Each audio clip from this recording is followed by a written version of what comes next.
Welcome to the Homelab Show, episode 96, Dev Random. We had a lot of little things that none of them added up to a long show. That's what we do Right. these Dev Random shows for. So, how you doing, Jay? I'm doing awesome. How are you? I'm doing great. We have a few projects we've been working on. Jay's got this really cool Ansible project that he's going to do a deep dive into. I have a few more coming ones, including since last show I did one on Fresh RSS. So hey, check that out. But Yep. we have some bigger projects coming in the future that, of course, will also be things we dive into on topics on here. But in the short term, we have all this little stuff that needs to be talked about, and so that's Yep. what we're going to do today. But first, we need to thank a sponsor, and that's going to be the Akamai Cloud Friends. And there's going to be some announcements. Me and Jay did some work with them in on some book stuff that's Yep. going to be published. We'll get the details for you guys later on that. That's going to be up and coming. We'll probably know by next week and have some of that sorted out. But they have been a great sponsor of the show. They've been great to work with. If you are listening to this and you downloaded it from our website, you downloaded it from one of the Akamai systems. We host the Homelab.show on there. And they've been a sponsor since the beginning. It's a great place to run the projects we talk about on here. If you need something that's not necessarily in your home lab, but maybe needs to run in a cloud, choose the Akamai Cloud for that, also known as Linode. So yes, they're the same company. We're still working out those details as the name change happens, but they're still a good sponsor. They're still a good platform, and we thank them for their support. Yep. And other news related to that, they're going to be starting the transition of changing their YouTube channel over to the Akamai branding as well. So that Oh, they're cool. going to be announcing something pretty cool. And I may or may not be part of that announcement. I guess we'll have to see. Yeah, it's funny because I was actually Googling. I couldn't remember how to do something in Git, and because I don't use Git enough, I'm getting better at it though. Well, you should get good at it then. One day I'll get good at it. But I love that the first result was Jay's helpful video on how to get started with that. So Jay's got some great videos if you need to get better at Git. Get good at Git. Get good at Git. All right. I think someone said, someone's talking about I have a typo in a video. That's fine. I'll get the typos fixed Yeah. later in one of my other videos. Yeah, I have that problem. I don't think people realize just how much time we spend on metadata. Like we have conversations about TubeBuddy and how we can like mass replace text across hundreds of videos, and typos still kind of sneak in from time to time. I'm a writer and I still have typos in my stuff. So yeah, Yep. but thank you. I really appreciate it when people let us know about this because it is true. Like in my case, I mean, Yeah. I'd have noticed myself. So We should have a bug bounty program for it. yeah, I think we have feedback form or something specific for typos or glitches or whatever. Like I in the show notes is this, and I forget to put it like all the time, and someone has to say, "Hey, you said there's a link in the show notes," and yeah, I need to be anyway. No It's problem. real. Let's start with feedback at the homelab.show. We've had two questions, and we kind of want to talk about this as a topic. One of them was, asking about Nextcloud being a little more complicated and harder to use, but not as many features as Google. And yes, welcome to the world of open source. Nextcloud is kind of targeted loosely at replacing some of the cloud storage things, but you're right. It's not there in terms of you can't compare a company that, well, Nextcloud is a company as well, but they're just not near the scale and scope of Google. So you can't expect feature parity. I'll just throw that out there. Yeah. So if I think this is probably coming from someone who's a little bit newer into the open source world and looking at what available options there are. There's some great options and the software is getting a lot better, but no, we're just not there yet. Sorry. It's Yeah. gonna take time.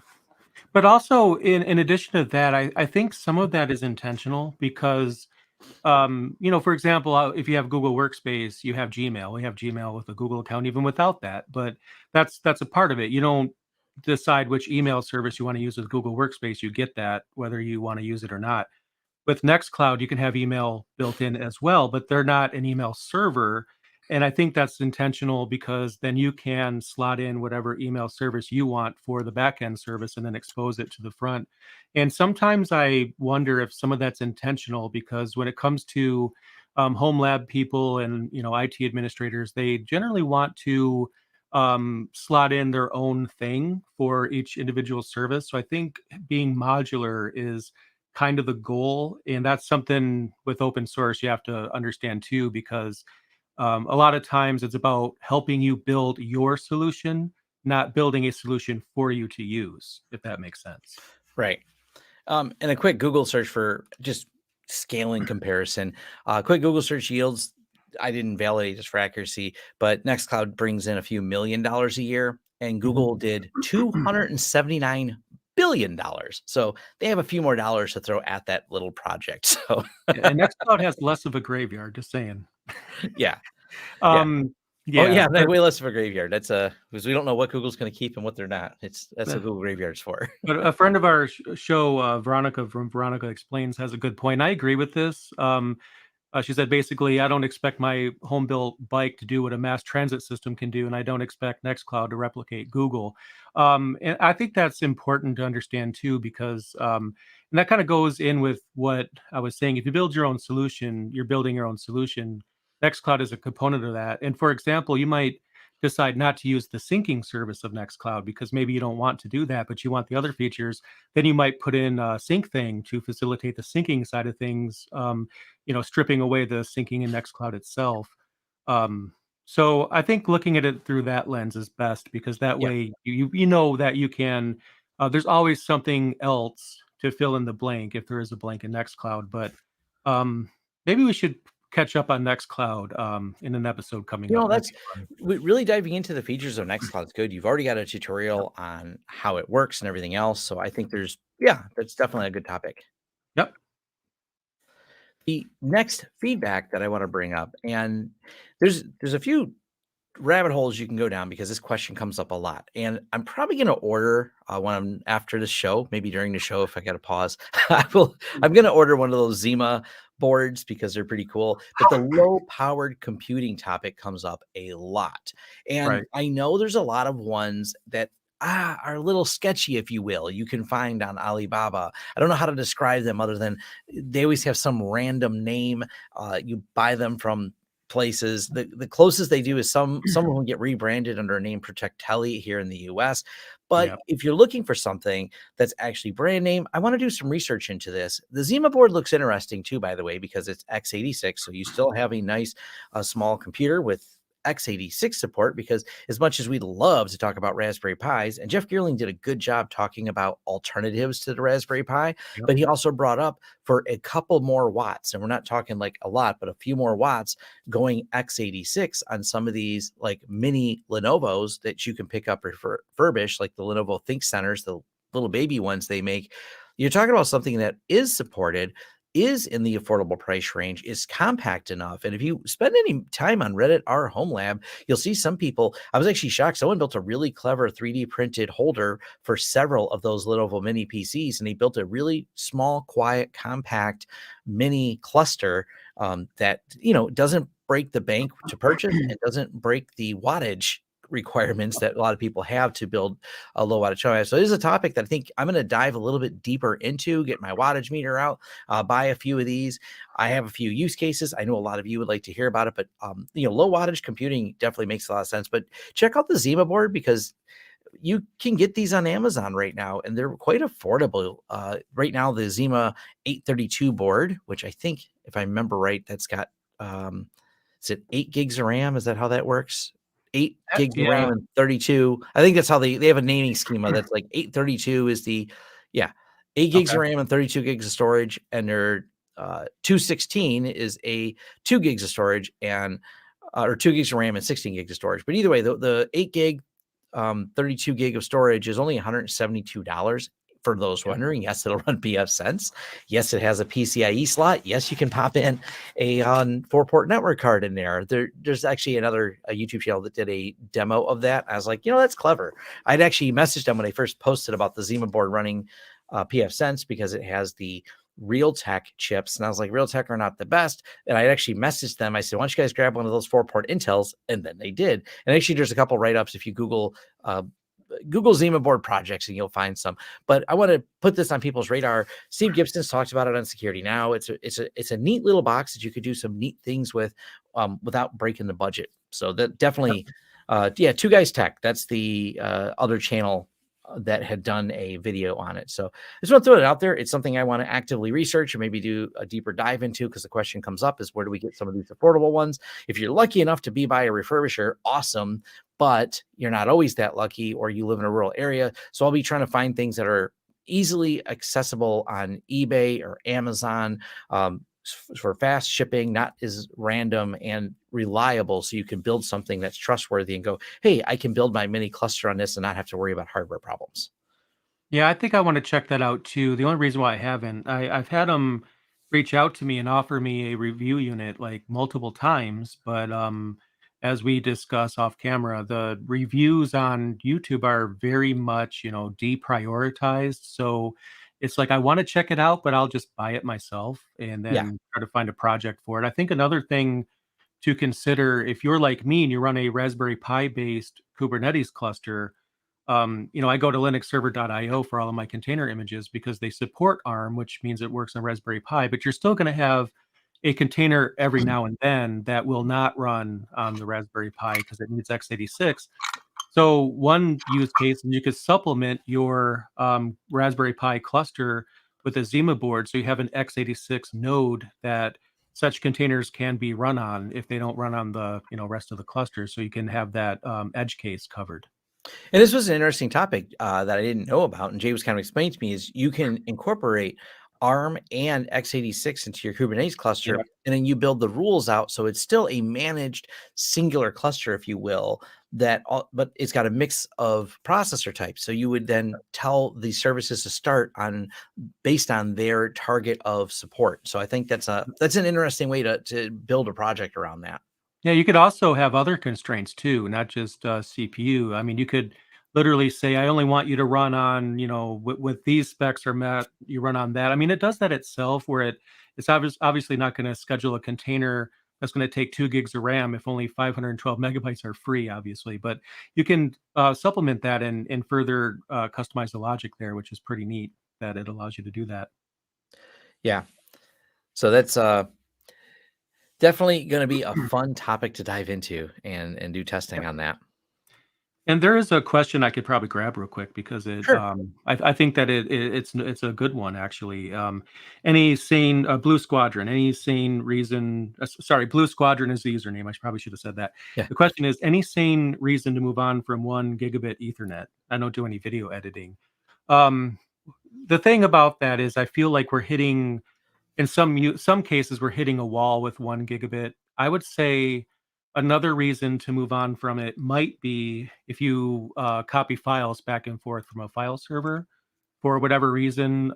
If you're like me and you're impatient, then you probably want 10 gig just because you hate watching progress bars. That's not necessarily a good reason to just buy a bunch of stuff. But if you're just doing basic things like SSH and whatnot, it's probably not going to be a difference. But if you're copying larger files, or if you have a virtualization solution and you want backend storage, I would never recommend 1 gigabit for your backend storage. You definitely want something faster. It will be fine up to a point. I used to have shared storage over 1 gigabit.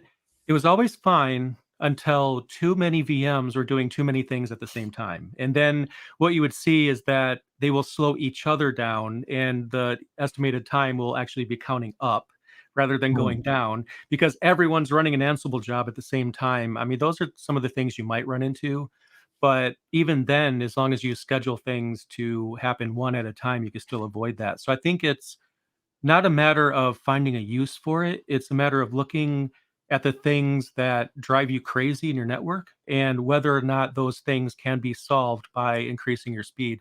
If not, stick with 1 gigabit. If you think you're running into a speed bottleneck, then that would be a consideration. But it is going to be, it's not like a few dollars. I mean, you're going to need a switch. You're going to need the network cards. It's Yeah. a project, so it has to It be worth it for your use case and solve a constraint that you might have. Yeah, because I have my videos backed up to a TrueNAS server, an older one I've talked about before in my recent video on how little RAM you can run a TrueNAS server with. It's low powered, it's only 1 gig, and I'm fine with that. Now, I am Yep. also aware, and this is one of the things you have to be aware from a planning perspective. My backups are going to go there fine, but how long will it take me to restore? Well, it's going to restore only at 1 gig. As long as you're aware of that and it's not a big deal. And for me, it's not. If my main video editing system had crashed and I have my videos, which are constantly being backed up over to that other server, I know it's going to take probably 8 hours to get my videos back. All I would do is pull the videos that are most important to me. The rest of them are archive. Maybe it takes half an hour to get the videos I want back. So I can go back to editing and get myself fixed right away in terms of that. But the rest of the stuff is just restoring all my archives because it's all second copies and third copies Mhm. are all in the cloud. So as long as you have it as part of your plan, it's perfectly fine. Yep. Um, Now let's talk about some updates to some Mm. software. And I'm working on a new Graylog video. So I've actually thrown in the show notes with Graylog and how you can install it with Docker. I've put all this in GitHub. That's where I goofed up something when I was setting up the Git repository. It's all been solved now. So that's available. The code works. I just don't have the video around it with instructions. But if you're good enough to understand how to do Docker Compose, download this, run it. It will install Graylog for you, and you're off and running. It does have notes in it and things like that. This is going to be for Graylog 5. I did this because there's no easy migration from Graylog 4 to 5, which is unfortunate. They are aware of it, but because of the changes I wanted to make, and one of the big ones is going to be instead of using Elastic, I'm using OpenSearch instead, because there's some licensing confusion that could be a show into itself. The history of Elasticsearch versus OpenSearch. I'm not here Yeah. to throw opinions. Go ahead and Google it, make your own assessments on it. But I'm a little confused by all of what happened. But it sounds like people arguing about software being copied, and somehow it almost feels like Amazon is. I can't tell if they're the good guy or the bad guy in this one, which normally I would default to the same thing. Geez, Yeah. rolling his eyes Yeah. about Amazon's the problem, but it's more complex than even that. About licensing usage. Elastic changed their licenses. OpenSearch hasn't, as I understand it, a more open license. But nonetheless, correct me in the comments if I'm wrong about that or your thoughts on that as a topic. But back to Yeah. Graylog, update to MongoDB 5, and a lot of cool features. The nice thing I'm going to be doing is explaining it in two ways. One, how to download and set it up, which is all in one VM, which is easy. Second, how to download it and set it up, but then have all of the log data, the large part of this, going to an NFS share, and why that's a good thing. We and Jay had kind of discussed this over many episodes, and including the last episode, episode 95, we talked about this, of why you really need to have your compute, your application, and your data, all segmented out. And this is going to Yep. be something I hammer down in this video, is showing you how to build it that way, because I've seen a lot of people complain about XCP-ng where I run things going, but Tom, it feels so limiting having these VMs have this cap of X number, I think it's 2 terabytes per drive. I'm like, if you need more than 2 terabytes per drive on your virtual machine, you're designing your storage wrong. That's Yeah. the least optimal way to do it. Your VM should be small, easily movable around. There's no need to have 2 terabytes of virtual machine. The virtual machine should boot up and then mount where the larger data volumes are going. And I'll make sure that's very clear in the video. So I'll go over storage design as well to make sure people have a good grasp on that. Yeah, and I think one of the other reasons this came up is because of the Plex server that I run that I've mentioned before, where it has a 16 gigabyte disk, and I said gigabyte, not terabyte. 16 gigabyte disk. It might be 32, but either way, it's 32 gigabytes is the maximum, and it's barely using any of that because, just like you were saying, the movies are on an NFS share. So if I have to restore my Plex server, I'll just delete it if something breaks, and I'll just recover it from an image, and Yep. it'll just sync up whatever movies I might have added since then. But then when I want to transfer that VM from one Proxmox host to the other, it's small. It happens super quick. I don't have to wait for it. It's also easy to back up. And I back up the data separately because that's a lot of stuff. If you have that big of a VM, that's actually kind of crazy in my opinion. That's huge. Yeah, not a great idea. Now, the video I released about an hour before this show started was the Unified Dream Machines are now finally getting the Unified Dream Machine Pro, which I know a lot of people probably have. And it's now got WireGuard support if you're running 3.0.20 release candidate. I have the release candidate. I set it up. WireGuard's working. Awesome. That means I'll in the future, one, be able to do updated videos because people are asking, what do you think now that it's got it? And I said, no, release candidate doesn't really mean has it, but I do know Unify is good. For the time that you have a release candidate, it's generally only a week or two before it goes into full out. So it's not like EA early access. It's actually release candidate. So the good news is they have it. So for those of you that have bought into that and going, when do I get my good VPN support? Finally, they, after this long road of doing everything weird and Unify just deciding to do VPNs in a way different than other companies for reasons I can't understand, they've decided, oh, I guess companies do it this way because it's easier for the users. Yes, that's why they do it. They didn't really want to use your silly cloud system to do VPNs. Turns out the firewall can do VPN. Why not we just talk to the firewall? Why do we have to tie it to a cloud to do a VPN? Anyways, rant over because they're finally fixing it. Probably because they had a conversation internally, like, Tom says we should do this. I think we should probably do this. He's been asking for a long time. I'm kidding. Obviously, it's useful for everyone. I I'd don't love think to I'm try that it out too. influential, but yes, thank you. Yeah. So those the update. Other thing that we're talking about here is I want to mention Fresh RSS, which I did a tutorial on, and staying focused on the news is hard, but also something that's very important. If you work in technology, you want to keep up with the world around you of technology. You don't want to be distracted by the shiny things. I did a video on Fresh RSS. I highly recommend it for an RSS reader. I know Jay used to, is it Tiny RSS? Is that the one you're using? Tiny RSS. Tiny, Yeah. That's tiny. the one I'll be switching away from when I check out your video. Yeah, Jay didn't care for that one as much. I'm really happy with Fresh RSS. Got a lot of good feedback on it. I also give people my news feeds, which are very Linux and open source centric, along with hacking and tech news in terms of security news. I keep up with a lot of that as best I can. And RSS Reader is a way to like focus yourself into a single spot. I think Fresh RSS, fully open source, fully hostable by you, lightweight, relatively easy to install, has a Docker implementation of it. I just really give it a 2 thumbs up in terms of ease of use and making my life a little more focused, which is, I like the shiny thing too, but I want to, narrow it down. The only thing I still use Twitter because I post on social media, but I did point out something. If you don't want to use Twitter, but you would like to just get feed information from people that you want to follow on Twitter without having to actually go to the site, which will lead you to a array of distractions because whatever's trending is never interesting. Well, I should say never relevant to me, but always going, why is that word trending? Who's doing something stupid? I can't resist sometimes. But you can use a tool called Knitter and then tie it to Fresh RSS, and you can grab individuals. I did cover that in my video as well. So it's another way to do that. I didn't look, but I think there's a way you can do that with Mastodon as well. So if you don't even want to, but most people, Mastodon is nice because they have public feeds, but you should be able to pull those feeds in from Mastodon. And I think it's important to keep up with people. Social media can be good and bad. It depends on how you use it, is how I feel. It's a challenge, of course, because their goal is often to, you can complain about them slurping up your data, but they do a good job of keeping on the site by distracting me with things that I want to click on. They do. They definitely do. Oh, YouTube over RSS. Yes. That is a cool feature. You don't have to know anything more than a channel name for Fresh RSS. You don't have to there's ways you can find an RSS feed for a channel. There's steps. You can Google it and figure out how to do it. But you can actually just dump channel names right into Fresh RSS and it just grabs the channel, puts them all together. That's actually how I subvert the YouTube algorithm to see the things I want to see.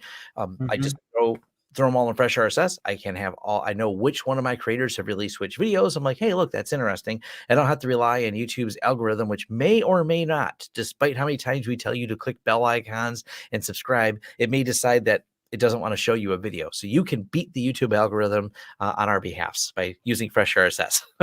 Yep. That's a good way to do it. Absolutely. And that was the reason I wanted to move away from Tiny RSS, because it's just not all that easy to add YouTube feeds to it. So that's a big fix that I need.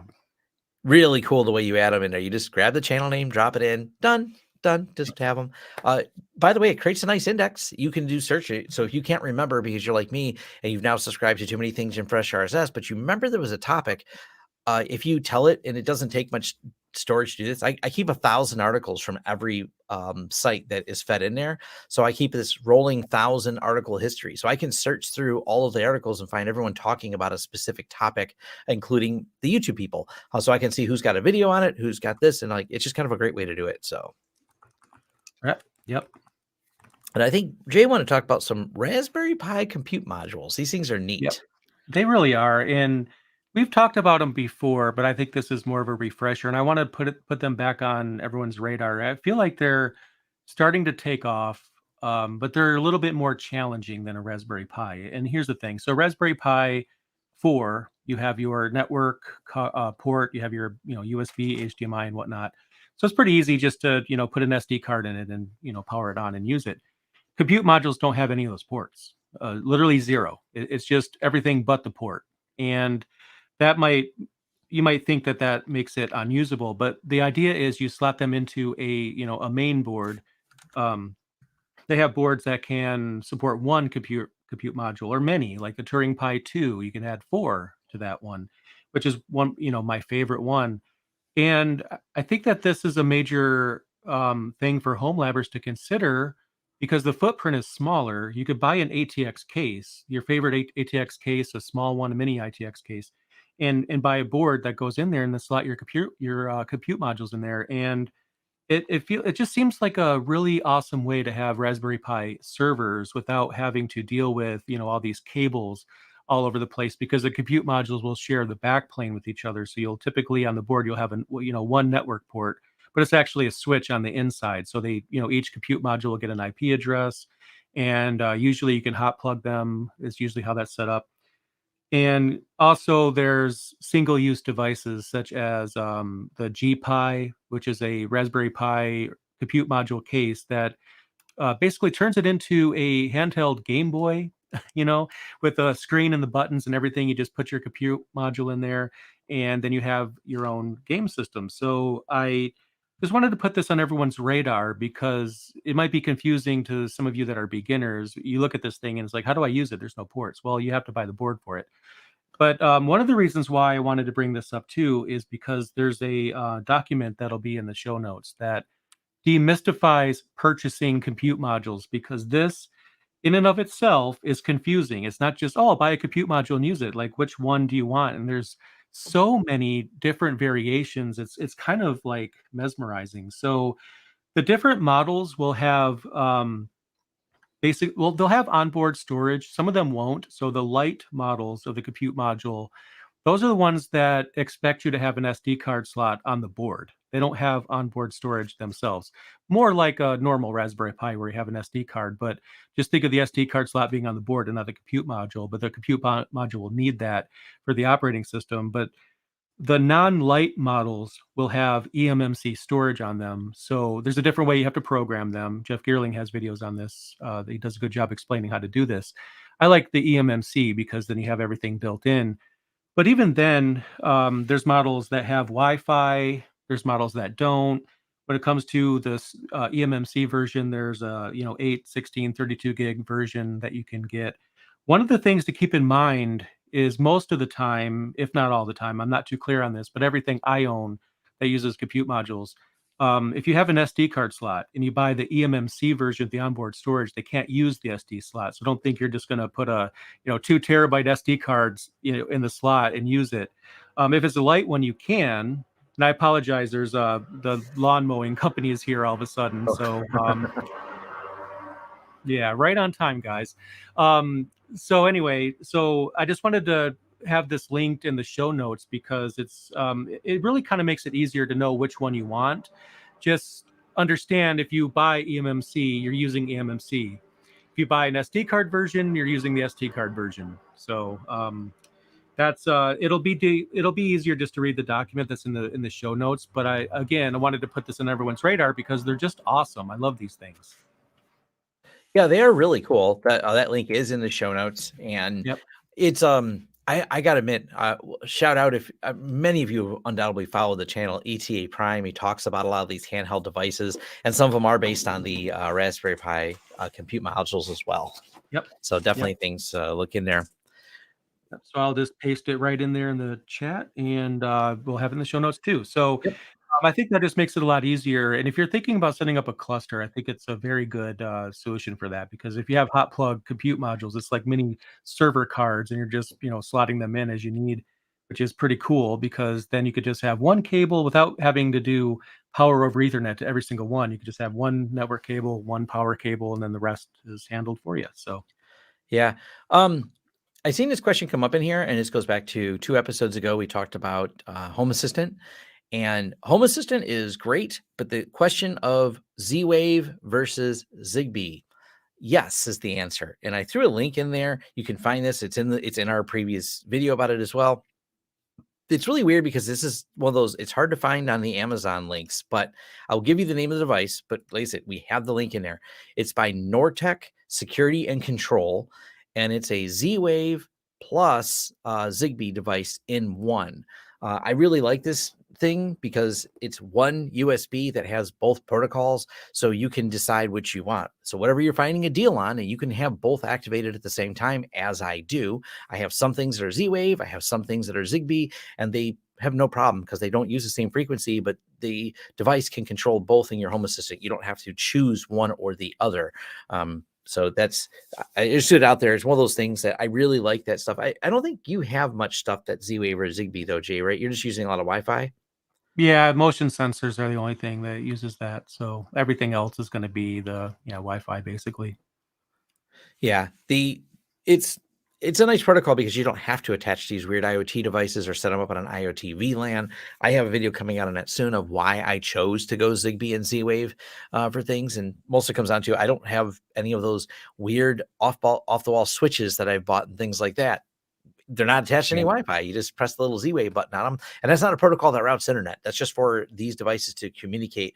So there's not any security concern. They're not able to reach out to some controller in the sky. They're not running internet protocol to get out to the internet. They're just local devices pinging for looking for friends, because Yep. it's an interesting protocol because Zigbee and Z-Wave, the other devices all become relay devices in the network. So they all automatically do this for you. They create like a larger, most of them do, I should say. There's probably a few exceptions out there that don't have this. Most of them have a relaying function in there.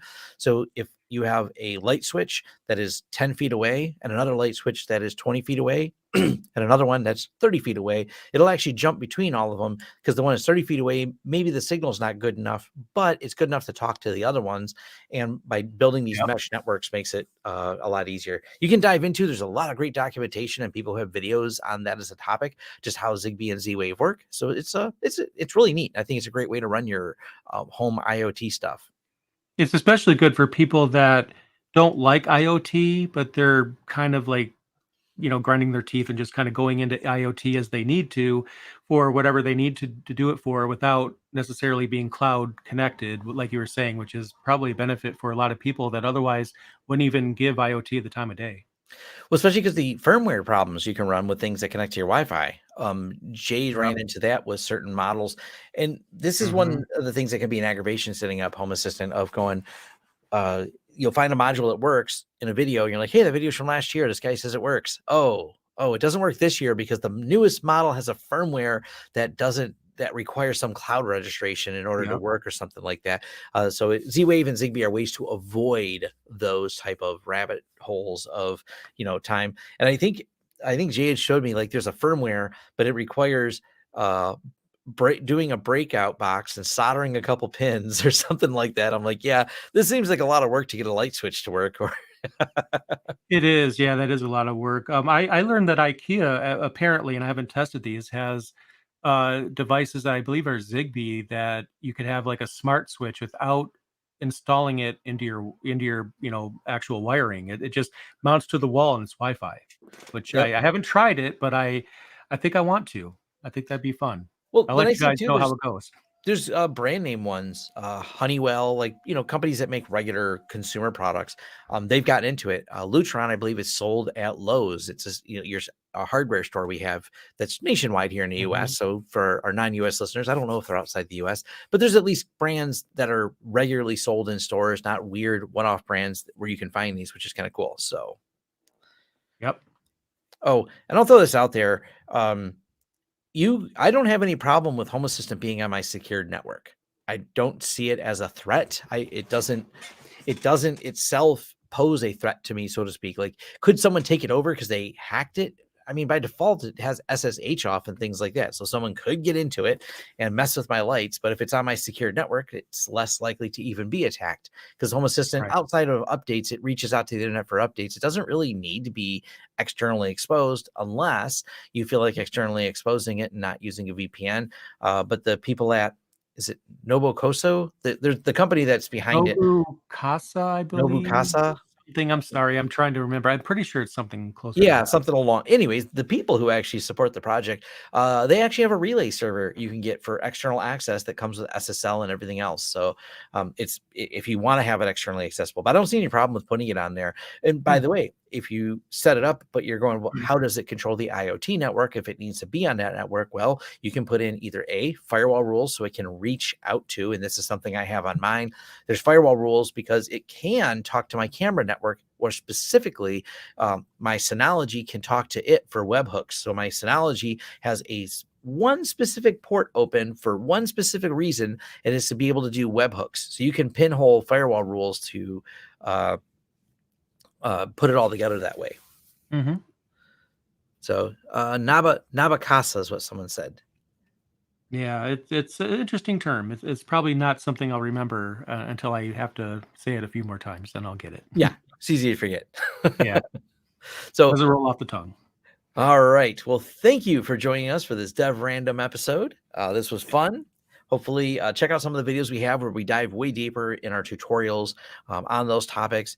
So thank you, everyone who joined us, and we'll see you next week. See you again.